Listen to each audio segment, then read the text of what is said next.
এখানে হচ্ছে আমি ফ্রাইড রাইস রান্না করব। আমি চালটা ধুয়ে নিয়েছি, 2বার করে ধুয়ে আধা ঘন্টার মতো ভিজিয়ে রেখে দিয়েছিলাম। 2 কাপ নিয়েছি, তো 2 কাপ চাল নিয়েছি এখানে। তো এটা দিয়ে আমি এখন রান্না করব। আর এই যে পাশের চুলাতে আমি পানিটা ফুটানোর জন্য দিয়েছি। এখানে পানিটা ফুটে উঠলে, যখন উতল উঠবে, ঠিক ওই সময়ে আমি হচ্ছে চালটা দিয়ে দিব। এখানে পানিটা একদম উতাল উঠে পড়েছে, মানে একদম টকবকে এরকম উতাল উঠতে হবে। তারপরে হচ্ছে আমি এখন এখানে চালগুলো দিয়ে দিচ্ছি।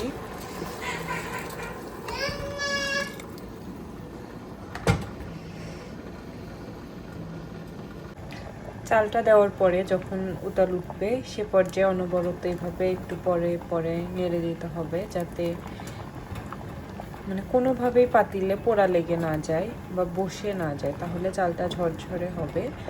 এখন হচ্ছে আমি এটার ভিতরে দিয়ে দেব সয়াবিন তেল পরিমাণ মতো, তাহলে ঝরঝরে হবে। এখানে হচ্ছে আমি এখন পরিমাণ মতো সয়াবিন তেল অ্যাড করে দিচ্ছি, খুবই অল্প পরিমাণে, যাতে রাইসটা আর কি সলসলে হয়, মানে একটার সাথে আরেকটা না লেগে যায়, ঠিক এই কারণেই। আর আমরা এটা ফুটাবো।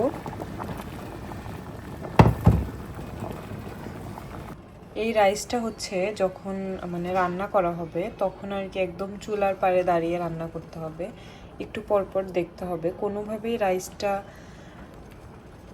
মানে বেশি সিদ্ধ হতে দেওয়া যাবে না, একটু পরপরই দেখতে হবে। আমরা যেরকম চাচ্ছি একদম 90% সিদ্ধ হবে, যেহেতু আমি চালটা পরিমাণে অল্প দিয়েছি। যদি বেশি চাল দিতাম সেক্ষেত্রে মানে ওই ঢালার পরে গরমে হচ্ছে আর একটু হতো, কিন্তু এখানে তো আমি চাল একদম অল্প করে দিয়েছি। তো এটা আমি একটু পরপর নেড়ে চেক করছি, মানে ভিতরে হালকা সাদা থাকবে, বাট চাপ দিলে আপনার হচ্ছে গলে যাবে, এরকম টাইপের করে সিদ্ধ করে নিতে হবে। এখানে হচ্ছে রাইসগুলো আমি সুন্দর করে পানি ঝরিয়ে ঠান্ডা হওয়ার জন্য দিয়েছি। এখান থেকে যেহেতু অনেক ঠান্ডা আসতেছে, আমি এখানেই রেখেছি। আপনাদের যাদের এরকম ব্যবস্থা নেই, তারা ফ্যানের নিচে বা যে কোনোভাবে এটা রেখে দিয়ে জাস্ট একদম ঠান্ডা করে ফেলতে হবে। চাইলে ফ্রিজেও রেখে দিতে পারেন। তো আমি এভাবে এখন রেখে দিব। আর অবশ্যই এটা কাঁটা চামচের সাহায্যে করতে হবে, কারণ অন্য কোনো চামচ দিয়ে করলে হবে কি, দেখা যাবে দলা পেকে এরকম হয়ে যাবে। তো এখন আমি আমারটা মোটামুটি ভালো ঠান্ডা হয়ে গিয়েছে। এখন এখানে হচ্ছে আমি সব ধরনের মানে যা যা দিব ওইগুলো আমি কেটে নিয়েছি। এখানে নিয়েছি হচ্ছে পাতাকপি, এটা হচ্ছে ক্যাপসিকাম, এটা হচ্ছে টমেটো। টমেটো আমার কাছে লাল ক্যাপসিকামটা নাই, যার কারণে আমি টমেটোটা ভিতরের ইয়াটা ফেলে দিয়ে ক্যাপসিকামের মতো একটু মোটা করে কেটে নিয়েছি। আর এটা হচ্ছে গাজর, আর এটা হচ্ছে পেঁয়াজের কলি। আর এটাতে আমি রেখেছি হচ্ছে আমি এটা দিয়ে অন্য আরেকটা আইটেম রান্না করব। এটা হচ্ছে পেঁয়াজ, এটা হচ্ছে আমি একসাথে রান্না করব।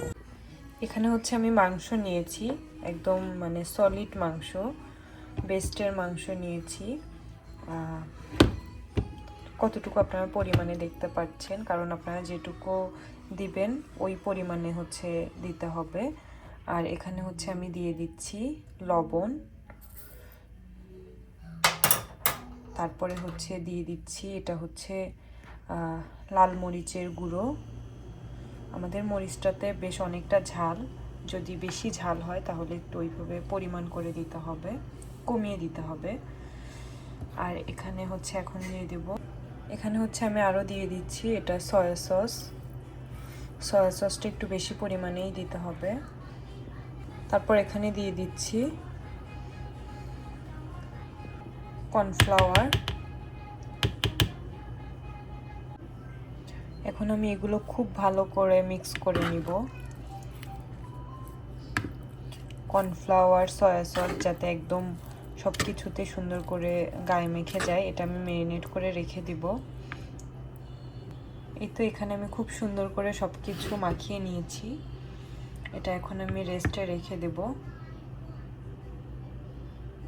আমি হচ্ছে এখানে একটা বড় প্যান নিয়েছি, যেটাতে হচ্ছে আমি ফ্রাইড রাইসটা রান্না করব। তো এখানে আমি অয়েল দিয়েছি, অয়েল দিয়ে একদম হাই ফ্লেমে তেলটা গরম করে নিয়েছি। এখন আমি একে একে সব মাংসগুলো এটাতে ফ্রাই করে নিব। এখানে আমি সবগুলো মাংস খুব সুন্দর করে একে একে সাজিয়ে দিয়েছি। এখন এটা আমি হালকা ফ্লেমে আস্তে আস্তে মাংসটা যতক্ষণ পর্যন্ত না একদম সুন্দর মতো ফ্রাই হয়ে যায় ততক্ষণ পর্যন্ত ফ্রাই করব। এখানে আমি মাঝে মাঝে একটু একটু করে নেড়ে নেড়ে এরকম শক্তর মতো করেছি। মানে এটা খুব বেশি নরম রাখা যাবে না, যতটুকু সম্ভব ফ্রাই করা যায় সেরকম করে নিতে হবে। এই তো এখানে আমার বেশ খানিকটা সময় নিয়ে জাল করার পরে এরকম হয়েছে। তো আমি যেহেতু একটু ক্রিস্পি এরকম টাইপের চাচ্ছিলাম, তো যার কারণে আমি একটু কড়া করে ভেজেছি। এটা হচ্ছে কর্নফ্লাওয়ারটা দেওয়ার কারণে উপর দিয়ে একটা লেয়ার হবে, খেতে অনেক বেশি ভালো লাগে। তো এখানে আমি বাটিতে সবগুলো ঢেলে নিয়েছি। নেওয়ার পরেই সেম কড়াইতেই আমি এখন ডিমটা ভেজে নিব। তো আমি 2টা ডিম দিব। ডিম এখানে চুলাটা একদম পাতিলটা একদম গরম করে তারপরে ডিমটা আমি খুব সুন্দর করে আমরা যেভাবে ছোট ছোট করে ভেঙে নিয়েছি, আপনারা অবশ্যই দেখতে পাচ্ছেন, এরকম করে ভেজে নিতে হবে। ভেজে নেওয়ার পরে এখানে আমি আস্তে আস্তে সব কিছু অ্যাড করে দিব। প্রথমে দিয়ে দিলাম ক্যাপসিকামটা, তারপরে গাজর কুচি, তারপরে এখানে টমেটো কুচি। এটা আমি লাল ক্যাপসিকাম ছিল না, যার কারণে আমি এটা ইউজ করতেছি। তো আপনাদের কাছে লাল ক্যাপসিকাম থাকলে সেটা ইউজ করতে পারেন, তাহলে একটু বেশি সুন্দর দেখা যাবে আর কি রান্না করার পরে। এটা টেস্টে খুব বেশি হেরফের হয় না, কিন্তু রান্নার সৌন্দর্যের জন্য আসলে এটা ইউজ করা। যদি লাল সবুজ দুটো মিক্স করে ক্যাপসিকামটা ইউজ করা যায় তাহলে অনেক ভালো কালার আসে। আর আমি এখানে দিয়ে দিলাম পাতাকপি। পাতাকপিটা একদম আমি কিভাবে কুচি করে নিয়েছি আপনারা অবশ্যই দেখতে পাচ্ছেন, কারণ পাতাকপিটা অনেক পাতাকপি আছে সময় নেয় সিদ্ধ হওয়ার জন্য, সেজন্য আমি একদমই জুলিয়ান সাইজ করে কেটে নিয়েছি কুচু কুচু করে। তারপরে এখানে আমি খুব সুন্দর করে চুলাতে হালকা হালকা ফ্রাই করছি, যাতে আমার এই ফ্রাই করার মধ্যেই এটা সিদ্ধ হয়ে যায়। এটা খুব বেশি সময় লাগবে না সিদ্ধ হতে। তারপরে আমি এখানে পেঁয়াজের কলি সেটা আমি দিয়ে দিলাম। এখানে আমার রান্না মোটামুটি সবজিটা শেষ। এটা যেহেতু আমি ফার্স্টেই বললাম আমি খুব বেশি ফ্রাই করব না, এটা এমনিতেই হয়ে যাবে। আপনারা চাইলে এখানে আরও সবজি অ্যাড করতে পারেন আপনাদের পছন্দ অনুযায়ী। তারপর এখানে আমি আমার সিদ্ধ করা যে রাইসটা, সে রাইসটা আমি এখানে দিয়ে দিলাম। দিয়ে আমি খুব ভালো করে এখানে মিশিয়ে নিচ্ছি। তারপরে অবশ্যই ভালো একদমই খুব সুন্দর করে মেশাতে হবে, যাতে সব জায়গায় খুব সুন্দর করে সব কিছু মিক্স হয়ে যায়, নয়তো দেখা যাবে দলা থাকলে এটা ভালো দেখা যাবে না বা খেতেও ভালো লাগবে না। তো একদমই ঝুরঝুরে। আর এই রাইসটা অবশ্যই একদম পারফেক্টভাবে রেডি করতে হবে। আপনার রাইসটা যদি পারফেক্ট না হয় সেক্ষেত্রে আপনার ফ্রাইড রাইসটা ভালো হবে না। এখানে আমি লাস্টে শুধু অ্যাড করেছিলাম সয়া সস আর একটু টমেটো কেচাপ, আর হচ্ছে আমি মাংসটা ঢেলে দিয়েছিলাম। তো এই অ্যাড করেছি, এটা আমি ঠিক ভিডিওটা খুঁজে পাচ্ছি না রাইসটা দেওয়ার পরে।